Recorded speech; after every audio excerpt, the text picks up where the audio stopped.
चर्चेत आहे तिथल्या मंदिर परिसरातल्या लोकांना ते भय आहे काय नक्की निर्णय? कारण पंढरपूर कॉरिडॉरच्या संदर्भात सगळ्यांना विश्वासात घेऊनच या ठिकाणी आम्ही काम करतो आहोत. कोणाचंही नुकसान आम्ही होऊ देणार नाही. तो दुकानदार असो, तो घर मालक असो, तो सामान्य माणूस असो, कोणाचंही नुकसान न करता सगळ्यांचं योग्य पुनर्वसन करून या ठिकाणी हा कॉरिडॉर आपण तयार करणार आहोत. त्या संदर्भात जिल्हाधिकाऱ्यांनी एक मोठं कन्सल्टेशन केलेलं आहे, चर्चा केलेली आहे. अनेक लोकांची चर्चा करून त्यांच्या शंका देखील दूर केल्या आहेत. पुढेही या ज्या काही शंका आहेत त्या दूर करत हा कॉरिडॉर आपण करणार आहोत. आणि मी आपल्या माध्यमातून पंढरपूरच्या मंदिर परिसरातील आमचे नागरिक, भाविक, दुकानदार, व्यावसायिक सगळ्यांना आश्वस्त करू इच्छितो की कोणालाही उद्ध्वस्त न करता या ठिकाणी सगळ्यांचं पुनर्वसन योग्य प्रकारे करून हा कॉरिडॉर आपण करणार आहोत. असं आहे, मी विठ्ठलाला शेतकऱ्याचं कल्याणच मागितलेलं आहे. त्याच्यामुळे ज्या ज्या गोष्टीत शेतकऱ्याचं कल्याण असेल त्या सगळ्या गोष्टी माझ्या हातून व्हाव्यात अशी विठ्ठलचरणी प्रार्थना केली आहे. सर, विरोधकांना काही सुबुद्धी वगैरे आपण सन्मार्गाने चालावं, आपण सुबुद्धीने चालावं. आपण सुबुद्धीने चाललो तर दुसऱ्यांना सुबुद्धी येईलच. आणि ज्यांना दुर्बुद्धी येते त्यांची काय अवस्था होते तुम्ही बघितलंच आहे. ज्या पद्धतीच्या काल टीका झाल्या मेळाव्यामध्ये, म्हणून म्हटलं जाऊ द्या, आज आनंदाचा दिवस आहे. कारण मी जसं सांगितलं की त्यांनी विजय उत्सवाला जसं रुदालीचं स्वरूप दिलं तसं मला आनंद उत्सवाला कुठलंही राजकीय स्वरूप द्यायचं नाही. त्यामुळे मी त्या संदर्भात काही बोलणार नाही. ज्या पद्धतीने व्हीआयपी दर्शन यावर्षी बंद करण्यात आलं त्या पद्धतीनं पुढच्या वर्षी ही परंपरा कायम राहणार आहे. मला असं वाटतं ही चांगली परंपरा आहे. ही परंपरा अशीच कायम ठेवली पाहिजे. कोकण दर्शन संदर्भात गेल्या वर्षी मुख्यमंत्र्यांनी आश्वासन दिलं होतं यावर चालू मात्र प्रायोगिक तत्वावर ते सुरू झालेलं आहे. थोडं रुजायला वेळ लागेल पण ते हळूहळू करण्यात येईल. सर, ज्या पद्धतीने आता वगैरे यावेळेला खूप सुधारणा केल्या, म्हणजे पहिल्यांदाच असं घडलं, पाण्याची एवढी वाईट अवस्था होती, पूर येईल असं वाटत होतं. नियोजन सगळं चांगलं झालेलं आहे. हे सगळं करताना हे असंच पुढे चालू राहावं याच्यासाठी मला असं वाटतं की प्रत्येक वर्षी आधीपेक्षा चांगलं करण्याचा प्रयत्न आपण करतो. यावेळी पालकमंत्री जयकुमार गोरे असतील, आपले इथले जिल्हा प्रशासन जिल्हाधिकारी असतील, SP असतील, आपले कार्यकारी अधिकारी असतील, ZPचे सगळं प्रशासन जे आहे हे 24/7 या नियोजनामध्ये होतं. आपण जर पोलिसांची कमांड अँड कंट्रोल सिस्टीम बघितली असेल तर अत्यंत आधुनिक अशा प्रकारची कमांड अँड कंट्रोल सिस्टीम आहे की ज्या ड्रोनच्या माध्यमातून ॲक्च्युअल काउंट म्हणजे किती या ठिकाणी आले तेवढा हेड काउंट देखील आपल्याला प्राप्त होतोय. AI चा उपयोग चाललेला आहे. त्यामुळे आपली मूळ तत्व तीच ठेवत दरवर्षी वारीमध्ये नवीन तंत्रज्ञान आणायचं, नवीन व्यवस्था आणायच्या, नवीन पद्धती आणायच्या अशा प्रकारचा प्रयत्न आपला असणार आहे. आपण स्वच्छतेकडे जास्त लक्ष दिलेलं आहे.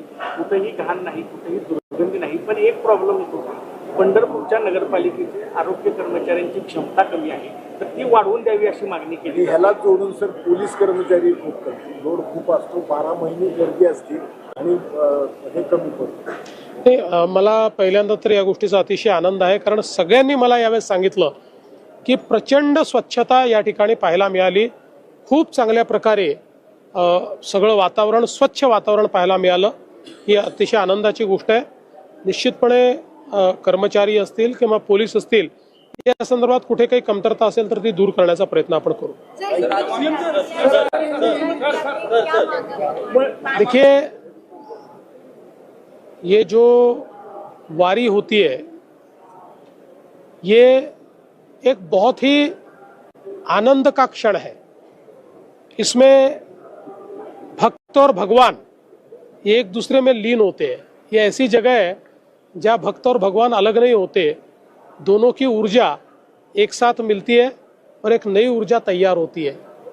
उसी ऊर्जा की अनुभूति लेने के लिए मैं यहाँ पर आया और मुझे बहुत खुशी है कि मेरे परिवार के साथ और यहाँ पर जो हमारे वारकरियों में से ऐसे वारकरी चुने जाते हैं जिनको हम मानाचे वारकरी कहते हैं, उनके साथ में आज हमारे सभी साथियों को मिलकर ये पूजा करने का अवसर मिला। इस ऊर्जा को अपने आप में समाहित करने का अवसर मिला। और जहाँ तक विट्ठल भगवान का, पांडुरंग भगवान का सवाल है, तो उनसे कुछ मांगना ही नहीं पड़ता, क्योंकि सबके मन की बात को वो जानते हैं। हम लोग तो ऐसे है कि वो हमारी माऊली है, उनके पास पहुँचते तो कुछ न कुछ मांग ही लेते हैं। इसलिए मैंने तो उनको यही मांगा है कि हमारा जो ये महाराष्ट्र है, इस महाराष्ट्र को और महाराष्ट्र के जन जन की उन्नति के लिए वे हमें शक्ति दे और सन्मार्ग पर चलने की शक्ति वो हमको दे।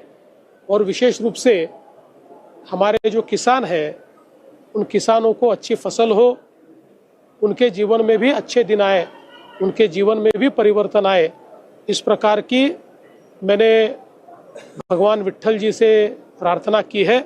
और मुझे विश्वास है हम जब जब यहाँ प्रार्थना करते हैं वो प्रार्थना सुनते हैं। इसीलिए हमारे सारे वारकरी किसान भाई यहाँ उनकी प्रार्थना के लिए आते हैं, तो प्रार्थना सुनेंगे ऐसा मेरा विश्वास है। भाविकांच्या स्नानासाठी खूप गरजेचं आहे। यावेळेला ह्याच्या प्रयागराजच्या धर्तीवर करायचं ठरलं होतं, पण खर्च त्याने आपण निश्चितपणे करू, खर्चाचा कुठेही प्रश्न नाही आहे। एकात्मिक प्लॅन जो आहे त्या प्लॅनचा भाग आता या सगळ्या गोष्टी असणार आहेत। पक्षावरती नाराजी आहे का आमदार सुभाष देशमुख आणि विजय कुमार देशमुख वारंवार अरे कुठेतरी राजकारण सोडत जा, कुठेतरी राजकारण सोडत जा। अरे मंदिरात आहोत आपण, कुठेतरी राजकारण सोडत जा। काल पूर्णपणे दोघेही सोबत होते, ते तुम्हाला दिसले नाहीत, कशा करता इथे राजकारण आणता? हा हिंदुत्ववादी संघटना काही सुब्रमण्यम स्वामी आणि मंदिर सरकारीकरणाला विरोध केलाय, याबद्दल आपण काय? असं आहे की ही साधारणपणे विश्व हिंदू परिषदेची देखील भूमिका राहिलेली आहे की शक्यतोवर मंदिराचं सरकारीकरण करू नये। मंदिर हे भक्तांच्याच हातामध्ये असावं। मात्र ज्या ठिकाणी कारभार खूप मोठा होतो अशा ठिकाणी आपल्याला अशा प्रकारे कायदा करावा लागतो। कायदा केला याचा अर्थ त्याचं सरकारीकरण केलं असं होत नाही, हे सरकारीकरण नाही आहे। या कायद्याच्या माध्यमातून त्याचं व्यवस्थापन चांगल्या प्रकारे चालवावं अशा प्रकारचा आपला प्रयत्न आहे। त्यामुळे मला असं वाटतं की आज आपण बघितलं असेल, कायदा केल्यानंतर मंदिरामध्ये झालेली सुधारणा ही आपण सगळ्यांनी बघितलेली।